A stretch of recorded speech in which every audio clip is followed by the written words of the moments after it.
Ici Antoine Joubert. Aujourd'hui, combien coûte le Buick Enclave 2025 complètement redessiné, troisième génération de ce VUS de Buick, évidemment, qui est le plus gros de la famille Buick, qui compte 4 VUS aujourd'hui. Évidemment, le Envista qui a été lancé l'an dernier et qui a connu un succès monstre chez nous au Québec. Ça a fait en sorte que les ventes ont explosé du côté de chez Buick.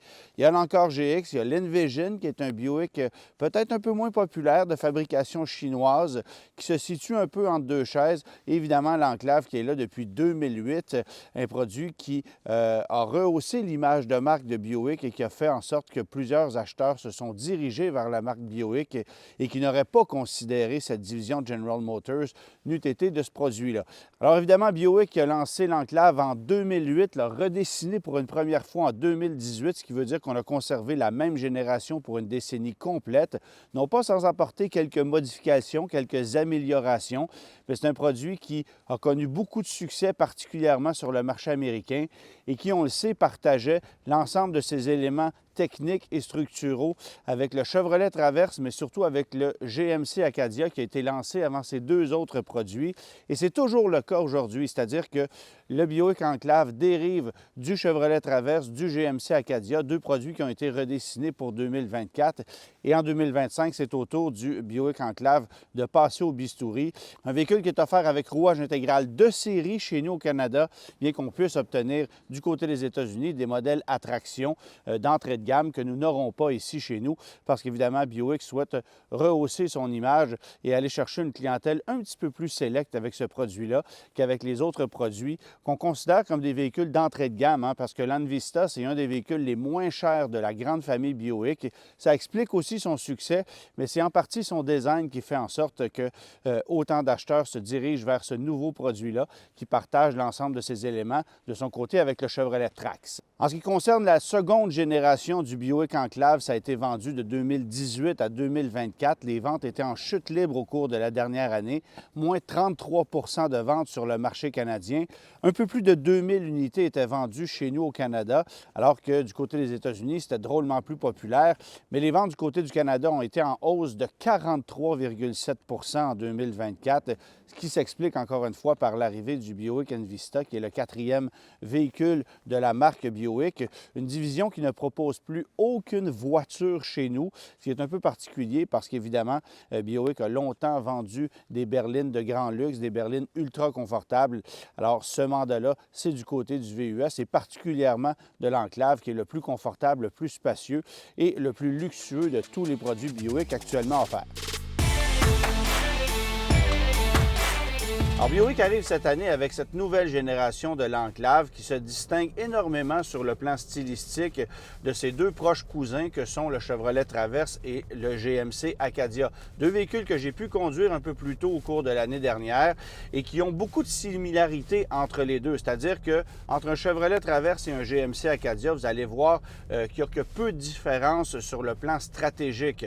On a évidemment une robe qui n'est pas la même. GMC joue la carte un peu plus luxueuse par rapport à Chevrolet, mais entre, par exemple, un GMC Acadia AT4 et un Chevrolet Traverse Z71, bien, vous êtes carrément du pareil au même. Alors, chez GMC, vous allez avoir évidemment l'Acadia Denali, qui est un peu plus luxueux et qui se rapproche d'ailleurs dangereusement de le véhicule que je conduis présentement. Mais évidemment qu'ici, on joue une carte beaucoup plus classique au niveau de l'approche et de la clientèle visée. Là, je parle évidemment du Buick Enclave Avenir, qui est de loin le modèle le plus luxueux, qui est plus confortable, qui est plus raffiné, parce qu'il y a plusieurs petits éléments qui lui permettent de se distinguer. Mais si on regarde la gamme Enclave en général, c'est pas compliqué. 3 versions sur le marché canadien, toutes équipées du rouage intégral. Alors, c'est le modèle privilège qui fait office de modèle d'entrée de gamme, qui sera peut-être un des moins vendus, si vous voulez mon avis, parce que juste au-dessus, et pour un prix qui est à peine supérieur, on va retrouver la version Sport Touring, qui a une approche peut-être un peu plus dynamique. Ça va plaire à une partie de la clientèle, c'est certain. Et ensuite, on fait le saut vers cette version Avenir qui coûte passablement plus cher, mais qui en offre beaucoup plus au niveau du confort, du raffinement. Alors ça, je pense que c'est un élément qui est très intéressant intéressant pour le Buick Enclave parce que dans les faits, on vise une clientèle peut-être un peu plus âgée, plus mature, qui souhaite avoir le véhicule le plus raffiné, le plus confortable qui soit. Et c'est peut-être cette même clientèle qui va s'intéresser notamment à un Cadillac XT6. On le verra un peu plus tard, vous allez voir que ça peut être avantageux d'aller du côté de chez Cadillac, tout dépendant du type de financement que vous allez choisir. Sinon, peut-être du côté de chez Lexus qui propose un TX à 3 rangées de sièges dont le format est comparable, mais avec une approche mécanique qui n'est pas la même. Évidemment, chez Lexus, on peut avoir un 4 cylindres turbo compressé comme on a ici, mais on a aussi cet avantage d'offrir des motorisations hybrides, ce que General Motors ne propose pas parce qu'il y a une motorisation unique dans le cas du Buick Enclave, mais c'est aussi le cas avec le Traverse chez Chevrolet et le GMC Acadia. Alors, vous l'aurez remarqué, ce Buick Enclave à venir est un modèle dont le style est franchement réussi. Ici, on l'a peint d'un bleu métallique qui est vraiment magnifique, beaucoup d'éléments chromés. Plusieurs acheteurs vont détester ce genre d'approche-là, mais il y en a d'autres qui adorent ça. Et puisque ce genre d'approche stylistique est de plus en plus rare sur le marché aujourd'hui, je pense que c'est un avantage pour Buick parce qu'il y a une clientèle qui aime une approche plus classique, qui est de moins en moins bien desservie par l'industrie automobile. Tout le monde se dirige vers des approches plus génériques, des teintes qui sont assez monotones, donc du blanc, du gris, du noir, l'absence totale de chrome. On met des éléments noirs lustrés un peu partout, les jantes sont noires. Il y a des gens qui détestent ça et qui vont préférer avoir une approche comme celle que Buick emprunte. Et il faut savoir que ce Buick Enclave est le seul produit Buick assemblé aux États-Unis, ou du moins même en Amérique du Nord. Parce que si on regarde du côté du Buick Envista et du Buick encore GX, ce sont des véhicules soit de fabrication coréenne ou mexicaine. Et si on s'en va du côté du Buick Envision, bien là, vous êtes carrément à l'autre bout de la planète, c'est-à-dire qu'on assemble ce véhicule-là du côté de la Chine. Un véhicule qui est exempt de taxes de fabrication chinoise parce que ce n'est pas un véhicule électrique, mais c'est un produit qui a toujours eu un succès relativement mitigé chez nous, un peu comme si on oubliait de le considérer. Le Buick Envision, qui est un véhicule qui se situe un peu entre deux chaises, c'est-à-dire qu'on ne sait pas si c'est un véhicule d'approche plus générique, façon Toyota RAV4 ou Honda CR-V, ou si c'est un véhicule qui appartient plutôt à des modèles de luxe comme l'Audi Q5, l'Acura RDX. Alors, où se situe l'Envision? Probablement quelque part entre les deux, et c'est ce qui explique pourquoi on a de la misère à le considérer ou à le qualifier. Mais dans le cas du Buick Enclave, le véhicule est sur le marché depuis plus de 15 ans, ça connaît du succès, les Américains l'ont adopté, et il y a beaucoup de gens qui ont fait la transition de l'ancien Buick Rendez-vous au Buick Enclave, une clientèle qui appréciait justement le Buick Rendez-vous pour le niveau de confort que ce véhicule-là pouvait procurer. C'est certainement pas aussi raffiné que ce que je conduis présentement, mais c'était une autre époque. Évidemment, Buick était un peu pionnier dans ce segment-là en amenant un multi-segment d'approche plus luxueuse qui était ironiquement basé sur les fourgonnettes General Motors de l'époque et qui partageait plusieurs de ces éléments techniques avec le non moins populaire Pontiac Aztek qui a été assez controversé. Alors, aujourd'hui, le Buick Enclave est un véhicule très mature et je considère qu'en le conduisant, bien, c'est un produit qui est certainement plus attrayant et distinctif que ses deux autres cousins, Chevrolet et GMC, parce que d'abord, on a une robe intéressante à l'extérieur, mais c'est lorsqu'on prend place à bord qu'on découvre un véhicule franchement innovant et rafraîchissant sur le plan esthétique. Il y a plusieurs éléments qui me rappellent, par exemple, certains produits de Genesis au niveau du choix des teintes. Dans le cas qui nous concerne, on a un habitacle qui est gris clair avec du cuir synthétique, du cuir véritable, du cuir perforé sur la planche de bord, des éléments métalliques qui sont vraiment jolis au coup d'œil. Et on marie le tout avec des éléments bleutés. C'est vraiment réussi sur le plan esthétique. Et j'ajouterais même que dans le cas qui nous concerne, on a un éclairage d'ambiance le soir qui vient rehausser encore davantage l'image et la présentation qu'on retrouve à bord. La finition n'est pas sans reproche. Il y a quelques petits éléments de plastique, par exemple, qui sont plus ou moins bien fixés, mais il faut vraiment chercher les problèmes pour s'attarder à ces éléments-là parce que sinon, c'est un environnement hyper luxueux qui est vraiment, vraiment bien aménagé, qui va plaire à une clientèle qui cherche justement un environnement plus luxueux luxueux, plus confortable. Et qui dit confort dit insonorisation, et ça, c'est un des points les plus importants à retenir du Buick Enclave par rapport au GMC Acadia que j'ai pu conduire il y a quelques semaines seulement. C'est le même moteur, mais évidemment, on a un niveau d'insonorisation ici nettement plus relevé, verre acoustique, ce qu'on appelle le Active Noise Cancellation, qui permet d'amenuiser tous les bruits à bord du véhicule et des éléments isolants supérieurs à ce que vous allez retrouver chez Chevrolet, chez GMC. Alors, ça permet de régler un problème qui est relativement important en ce qui me concerne, c'est la sonorité mécanique de ce produit-là, qui n'est certainement pas envoûtante. Un gros 4 cylindres de 2,5 litres turbo compressé qui est un peu grognon. On l'avait constaté particulièrement à bord des Chevrolet et GMC, mais ici, je vous dirais que le moteur a un son plus creux. On a l'impression que la mécanique est tout simplement plus discrète, alors que dans les faits, c'est le véhicule qui est mieux insonorisé. Et ça permet d'améliorer l'agrément de conduite, littéralement, parce que un des éléments qui m'avait déçu du Chevrolet Traverse, notamment, c'était la sonorité mécanique et le fait que c'était un peu grognon en accélération. C'est certainement pas aussi raffiné. On n'a pas cette douceur de l'ancien V6 que vous allez toujours retrouver à bord du Cadillac XT6. Ça, c'est peut-être un peu décevant, mais n'en demeure pas moins qu'ici, vous avez une mécanique qui est quand même très forte au niveau du couple, au niveau de la puissance et qui fait un bon travail, même si c'est un 4 cylindres et non plus un V6 comme on proposait jusqu'à tout récemment. Le Buick Enclave, c'est un produit encore plus gros, plus large, plus long, plus haut que celui qu'on vient remplacer par quelques millimètres. C'était déjà pas un véhicule de format compact. Alors là, vous allez avoir cette impression de conduire un véhicule qui est très massif, qui est très imposant, mais en même temps plus facile que jamais à manœuvrer. Direction qui est quand même assez précise. Ça tourne sur un 10 sous. Alors le cercle de braquage qui n'est pas très gros, malgré la longueur de l'empattement, ça pour moi c'est un bel avantage. Un freinage qui est très solide. On sent le véhicule bien bâti aussi. Alors ça, c'est un bel avantage. Il n'y a pas de craquement ou de bruit de caisse comme c'était le cas avec le modèle d'ancienne génération qui avait quand même certaines faiblesses à ce niveau-là. On a réglé le problème littéralement. Par contre, l'élément qui, moi, me déçoit sur le plan technique, ça demeure son rouage intégral. J'en ai largement parlé sur d'autres produits de General Motors, mais ici, vous allez avoir un rouage intégral qu'il faut manuellement activer via un bouton qui est placé à la gauche du volant.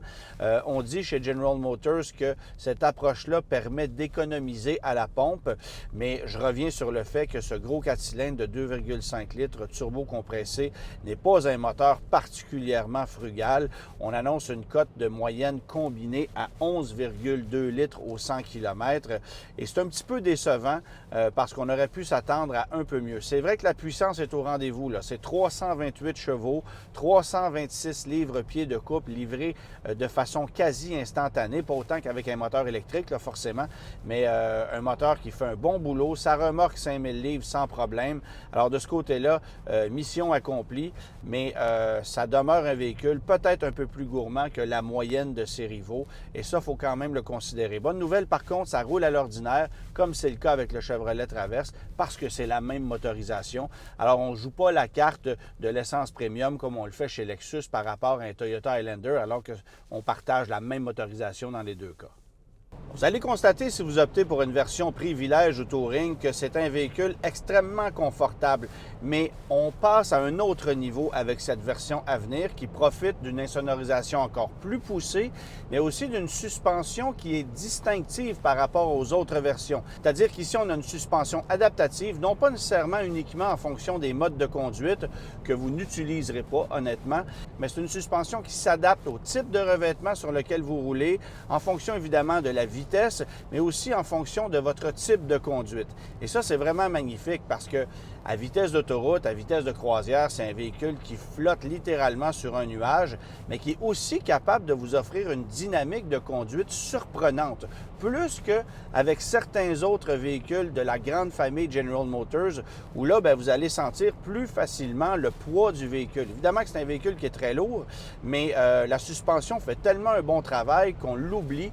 Et ça, c'est un bel avantage de cette version à venir qu'on va aussi retrouver sur le GMC Acadia Denali qui profite des éléments de suspension de ce véhicule-ci. Alors, je pense que c'est un bel avantage. Bon, évidemment, il y a plusieurs autres avantages à opter pour une version Avenir en matière d'équipement. Là, vous pouvez penser au siège ventilé à l'avant, au siège à fonction de massage, siège chauffant aux places arrière que vous n'aurez pas sur les autres versions, la visualisation tête haute, la mémoire des sièges, un système audio Bose extrêmement performant et ça, c'est sans compter toute la finition que vous allez retrouver à bord qui est vraiment magnifique. Alors, plusieurs gens risquent de se laisser séduire par cette version Avenir. Il ne faut pas penser que c'est un véhicule qui joue simplement la carte du luxe. C'est un véritable véhicule de luxe avec un niveau de finition exceptionnel, souvent plus exceptionnel que ce que vous allez retrouver chez les marques les mieux réputées en la matière. Mais vous pouvez aussi comparer ce produit-ci avec le plus luxueux des Ford Explorer. Là, pensez au Ford Explorer Platinum qui lui aussi impressionne à ce niveau-là. Sinon, bien, au produit Lincoln équivalent qui est l'Aviator, un véhicule qu'on pourrait comparer à ce produit-ci, mais qui offre l'avantage d'un moteur à 6 cylindres plus puissant que ce qu'on a ici, alors que du côté de chez General Motors, bien, encore une fois, ce n'est qu'un 4 cylindres qui est proposé. Et ça, c'est peut-être le petit désavantage par rapport à certains joueurs en compétition. Pas par rapport à Lexus, parce qu'évidemment, Lexus propose un 4 cylindres turbo de 275 chevaux qui est moins convaincant que ce qu'on a ici, quoique moins gourmand également. Mais pour ceux qui veulent avoir un bel équilibre, je pense que ce moteur-là, dans le cas du Buick Enclave, fait quand même un travail convaincant, malgré une consommation d'essence qui n'est pas si impressionnante que ça. Alors évidemment qu'au niveau de la planche de bord, vous allez retrouver ce nouvel écran incurvé de 30 pouces qui intègre dans le fond l'instrumentation de belle façon, facile à utiliser. Évidemment, bien, vous allez avoir la navigation, le divertissement qui va être situé à la droite. Apple CarPlay, Android Auto, c'est inclus également. Et je pense que ergonomiquement parlant, c'est un véhicule qui fait quand même un bon travail. On conserve des touches physiques pour ce qui s'appelle chauffage, climatisation. Alors ça, c'est une bonne nouvelle, mais c'est aussi un véhicule qui propose beaucoup d'éléments de confort pour les passagers arrière avec des commandes de chauffage, climatisation qui sont destinées aux occupants des places arrière. Un véhicule qui peut recevoir jusqu'à 7 places assises dans le cas qui nous concerne parce qu'on a 2 sièges capitaines à la seconde rangée.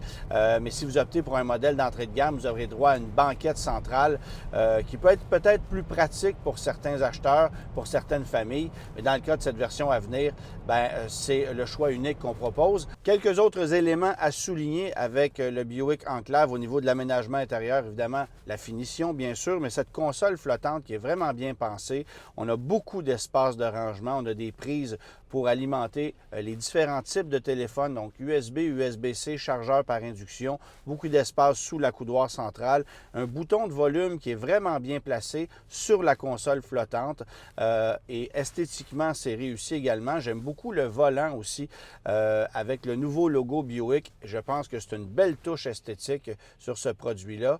Et je m'en voudrais, avant de parler de prix, de ne pas souligner la possibilité d'opter pour une option qui coûte passablement cher. C'est le système Super Cruise, donc conduite semi-autonome avec possibilité de changement de voie à la seule activation d'un clignotant. Un système qui fonctionne quand même très bien, là, mais sur des routes cartographiées seulement. Et au Québec, il n'y en a pas énormément.